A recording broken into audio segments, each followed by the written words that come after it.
Life is a combination of a game and a test. So, life is a game when we win, and it's a test when we lose. So, every day in life, you're tested.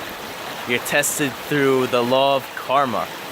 How respectful and kind are you being to the world around you? What are you putting out into the world around you? What are you emitting into the world around you? Because that, my friends, will always come back to you. Trust me. But on the other hand, life is a game. Just look at this fun behind me. Look at this fun all around me. This is meant to be played and enjoyed.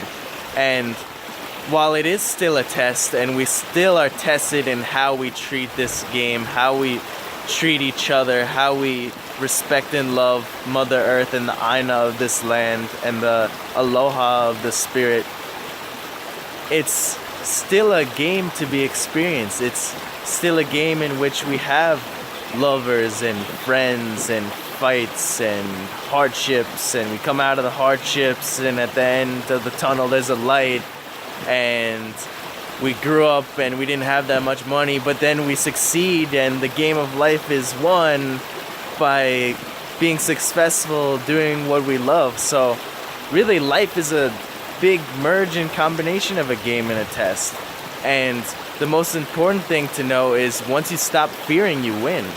Really, once you become optimistic and once you stop fearing the random stuff in your life, then you start living and you start playing the game and you start experiencing this reality and changing this reality by your openness to the blessings. So fear essentially really is just your interpretation of what the answer or outcome should be. Really, it's all planned. It's all like a divine game that we come in and we experience, because we're all really infinite souls. I've been to heaven and back through a near-death experience. I know this isn't it, and I've had such a similar experience to so many other people with near-death experiences. So really, it's a matter of just playing the game and learning how to play it. Learning how to play by the rules, play by the law of karma, but also play it and experiencing it to the fullest. Don't limit yourself. Don't limit yourself by what a book says, like the Bible or the Quran. Someone wrote that to control you. Someone wrote that because they wanted control. So live your game by one rule, by the rule of karma and the rule of unity, that anything you do to anyone will come back to you, usually in the same way, or maybe even tenfold sometimes. So learn to play this game by putting out blessings into the world, by learning from your experiences, and by learning to play the game and how the game works. Because really, life is a really fun game. It really is. Like, think about all the different things you could do in life. Even if you're just sitting in meditation and visualizing, you could make the best video game in your mind's eye that anyone's ever created, because it's yours and it's your experience. So this is the way in which we become experiential in this life, is by experiencing all these blessings in a way that's almost like a game.